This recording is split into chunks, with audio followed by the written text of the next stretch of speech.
Hello everybody, welcome back. Now here I come with a new video and the title for this video is how to make your board answer sheet effective. So here I come up with certain steps जो मालूम तो सबको है लेकिन फिर भी हम भूल जाते हैं. चलिए फटाफट एक बार रिवाइज करते हैं.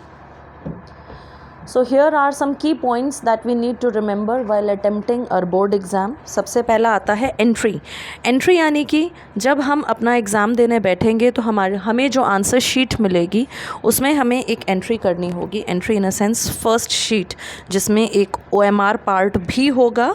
अलॉन्ग विद दैट कुछ डैश ब्लैंक्स बने होंगे जहाँ पे हमें एंट्री करनी होगी. First point, fill OMR sheet correctly. Please make sure कि आप अपनी OMR शीट को करेक्टली फिल करें. इसके लिए एक ट्रिक यूज़ करी जा सकती है. आप सबसे पहले सर्कल को फिल ना करें, रादर आप सिर्फ एक पॉइंट लगाएं. वंस यू आर श्योर कि आपने सही जगह पॉइंट लगाया है, you can go ahead with the filling part. Next and very important, क्योंकि प्री बोर्ड एग्ज़ाम्स में अक्सर ऐसा देखा गया है बच्चे जेल पेन या इंक पेन का इस्तेमाल करते हैं OMR पार्ट को फिल करने के लिए, जो कि शायद आपने ओलंपियाड्स और NSO NSF वगैरह जब भी अटेम्प्ट किए होंगे तो शायद आपको पता होगा कि OMR पार्ट को फिल करने के लिए हम बॉल पॉइंट पेन का ही इस्तेमाल करते हैं. So make sure you use ball point pen either of the color blue or black to fill the first page. Mention your name, roll number, subject along with subject code and the question paper code that is already given in your question paper. Don't miss to fill day, date and most important set of the question paper. कई बार ऐसा होता है बच्चे अपना set A, set B या set C लिखना भूल जाते हैं, जिसकी वजह से जब ये नोटबुक्स इवैल्यूएशन के लिए जाती हैं अलग अलग सेंटर पे तो वहाँ पे फाइंड आउट करना is a time taking process. क्योंकि आपने लिखा ही नहीं है तो आपकी नोटबुक को स्कैटर नहीं किया जा सकता. तो it takes time to recognise whether your notebook belongs to set A, B और C. तो मेक श्योर आप अपनी आंसर शीट में ज़रूर से ज़रूर क्लियरली स्टेट करें सेट कौन सा है. Before proceeding check that all the gaps and blanks are clearly, properly and error free filled और नॉट. अगर रह गया है डोंट पैनिक. कोई गलती हो गई है, स्टिल डोंट पैनिक. आपके रूम में जो भी इन्विजिलेटर्स होते हैं you can straight away get in contact with them. Ma'am और सर आप उनको बता सकते हो कि आपसे ये एरर हो गया है. They are always there to help you out. Next step आता है मार्जिन. क्योंकि जो हमें प्रायर टाइम मिलता है जब हमें आंसर कॉपी मिलती है, सबसे पहला काम जो हम करते हैं वो अपनी फर्स्ट पेज की एंट्री और उसके बाद मार्जिन ड्रॉ करना. ज़रूरी नहीं है कि 26 पेज की कॉपी है तो हम 26 पेज पे मार्जिन बनाएं ही बनाएं. वी कैन प्रोसीड विद 10 और 12 पेजेस हार्डली. अच्छा, अब मार्जिन बनानी कितनी चौड़ी है. कई बार ऐसा होता है, बहुत स्मार्ट होते हैं हम लोग, हम 3-3 इंच की या 2-2 इंच चौड़ी लेफ़्ट साइड और राइट साइड दोनों तरफ मार्जिन बना देते हैं और हमें ऐसा लगता है कि हम नंबर ऑफ़ पेजेस ज़्यादा भर देंगे. लेकिन जो इवैल्यूएटर है बेटा वो बेवकूफ़ नहीं है. ठीक है, तो हार्डली 2 सेंटीमीटर ब्रेड्थ का आप मार्जिन ड्रॉ करिएगा. उससे ज़्यादा तो किसी कीमत पे जाना ही नहीं है. बोथ द साइड्स आप मार्जिन ड्रॉ कर सकते हैं. इसके पीछे एक रीज़न है. मार्जिन हम इसलिए ड्रॉ करते हैं कि इन केस हमें पता हो हमारी लिमिटेशंस क्या है ना. लास्ट वर्ड आते आते कई बारी क्या होता है हम वर्ड को वहीं पे स्क्रैप अप करने की कोशिश करते हैं. तो ऐसा नहीं करना है. You can use the second line. ठीक है, margin plays an important role जब भी आप अपना क्वेश्चन पेपर अटेम्प्ट करते हो. ठीक है, तो बहुत ज़्यादा ब्रॉड मार्जिन्स प्लीज़ ना बनाएं. अब आता है हमारा मेन काम जिसके लिए हमें 3 घंटे दिए जाते हैं. अब आता है हमारा मेन काम जिसके लिए हमें 15 मिनट दिए जाते हैं. वो होता है क्वेश्चन पेपर रीडिंग टाइम. इस 15 मिनट को प्लीज़ आप इधर उधर अपने दोस्तों को देखने में बिल्कुल भी ना गंवाएं. ये वो 15 मिनट हैं जो आपका फर्दर 3 घंटे के टाइम में आपकी स्ट्रैटेजी बिल्ड करने का काम करेगा और कहाँ पे आप कितना टाइम सेव कर सकते हैं ये आपको यही 15 मिनट बता देगा. Use your time to read the question paper. और क्वेश्चंस जैसे अगर आपका मैथ्स और साइंस है जिसमें आपके पास बहुत बड़े बड़े कॉम्प्रिहेंशन पैसेजेस तो नहीं होते हैं, फटाफट आप गो थ्रू करके कम से कम इतना तो अंदाज़ा लगा ही सकते हैं कि ये क्वेश्चंस मुझे आता है, ये क्वेश्चंस मेरे टाइम टेकिंग होंगे। लेकिन अगर हम बात करते हैं लैंग्वेजेस की, हाँ वहाँ पे अगर आप कॉम्प्रिहेंशन पैसेज से ही शुरू कर देंगे तो 15 मिनट में आप एक कॉम्प्रिहेंशन पैसेज ही पढ़ पाएंगे, यानी आपने अपना 15 मिनट के टाइम को वेस्ट कर दिया। Being a language teacher I will be coming up with another video जिसमें मैं आपको ये बताऊंगी कि आपको स्पेसिफिकली लैंग्वेज क्वेश्चन पेपर के 15 मिनट्स रीडिंग टाइम को कैसे यूटिलाइज करना है। फ़िलहाल अभी इस वीडियो पे फोकस करते हैं। तो आप अपनी प्रोडक्टिविटी को ध्यान करते हुए अपने 15 मिनट्स को प्रॉपरली अपनी स्ट्रैटेजी बिल्ड करने में यूज़ करें।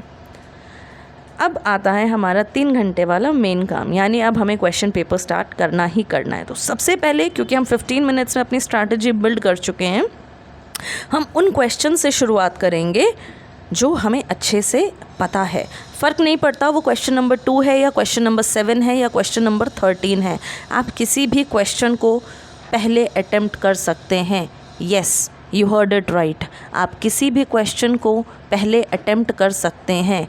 क्वेश्चन पेपर अटेम्प्ट करने के लिए क्वेश्चन नंबर सीक्वेंस में हो ऐसा कोई ज़रूरी नहीं है, लेकिन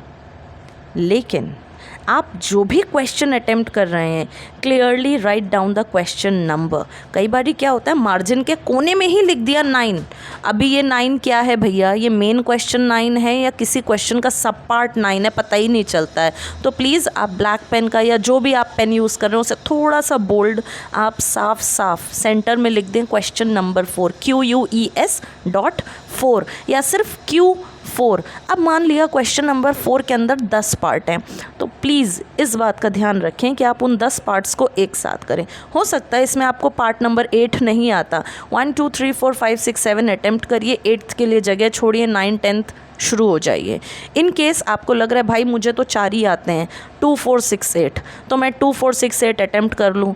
बाद में पता चला कि यार आधे घंटे के टाइम में मैंने मौके का इस्तेमाल किया है और चौका मारते हुए क्वेश्चन नंबर 1 बाजू वाले से पूछा, क्वेश्चन नंबर 5 आजू वाले से पूछा, तो अभी उसको जम्बल्ड फॉर्म में अटेम्प्ट करने। प्लीज़ वो आपके ऊपर डिपेंड करता है, वैसे तो ऐसा करना ही मत, क्योंकि अगर करते हो और पकड़े गए तो बहुत मार पिटने वाली है और इसका जो खामियाजा होगा वो क्या ही बताएं क्या होगा। खैर 1 2 3 4 5 6 7 8 9 10 आप लिखिए और जो क्वेश्चन आते जाएं आपको, यानी कि जो सब पार्ट्स आते जाएं उन्हें अटेम्प्ट करते जाइए। कोई नहीं आ रहा है, leave space, will look after that later on. ठीक है, तो ये होता है क्वेश्चन के सब पार्ट्स को अटेम्प्ट करने का तरीका।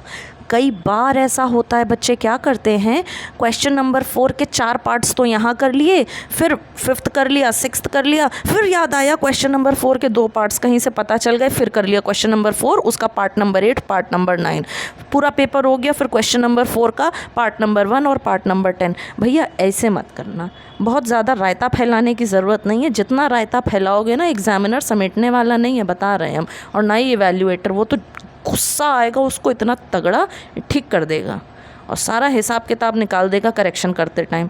ठीक है, तो मेहरबानी करिए, अगर आपको मार्क्स अच्छे चाहिए तो please make sure to attempt all the sub parts of the chosen question all together. ठीक है, अब बात आती है स्पेस लीव करना। अरे भैया ये बहुत इंपॉर्टेंट है, समझते क्यों नहीं हो तुम लोग। क्वेश्चन नंबर 4 का पार्ट 1 पार्ट 2 पार्ट 3 पार्ट 4 चलता ही चला जा रहा है, उसी के नीचे क्वेश्चन 5 कब शुरू हो गया भाई साहब कुछ खबर ही नहीं है। अरे भैया ऐसा मत करो, पार्ट 1 हो गया 1 लाइन का गैप दे दो, पार्ट 2 हो गया 1 लाइन का गैप दे दो, पार्ट 3 हो गया 1 लाइन का गैप दे दो। अगर वो स्टेटमेंट्स हैं तो, अगर वो MCQ वाले क्वेश्चन हैं तो आप, अब पता चले मैथ्स का पेपर कर रहे हो आप, क्वेश्चन नंबर 1 के अंदर 20 सब पार्ट हैं, तो अभी बच्चे क्या करते हैं, पार्ट A 3 लाइन का गैप, पार्ट B फिर 3 लाइन का गैप, फिर पार्ट C 3 लाइन का गैप, जो कि MCQ है, आपको सिर्फ ऑप्शन लिखना है, यानी आंसर करेक्ट लिखना है कि उसका आंसर 25 आ रहा है या 327 आ रहा है या √3 आ रहा है, जो भी आ रहा है वहाँ पे गैप देने की ज़रूरत नहीं है। गैप देने की ज़रूरत तब होती है जब आपके आंसर स्टेटमेंट या पैराग्राफ फॉर्म में, ठीक है, तब कम से कम 1 या 2 लाइन का गैप तो दो। 2 लाइन का गैप इसलिए, मान लो आप बाद में अपने आंसर में कुछ ऐड ऑन करना चाहो तो आप कर तो सकते हो, या मान लो आप नहीं भी ऐड ऑन करना चाहो तो कम से कम कम वो डिफरेंस तो दिखेगा, भैया ये पार्ट ए है और पार्ट बी है।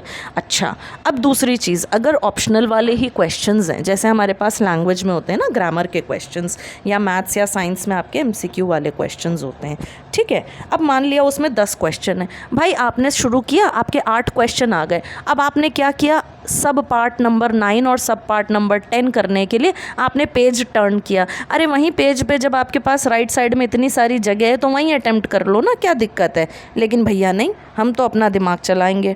प्लीज़ क्वेश्चन पेपर को बहुत ही कायदे से अटेम्प्ट करिए ताकि आपको कम मेहनत में ज़्यादा मार्क्स मिल सकें, ठीक। अननेसेसरी स्पेस लीव करने की गलती मत करो।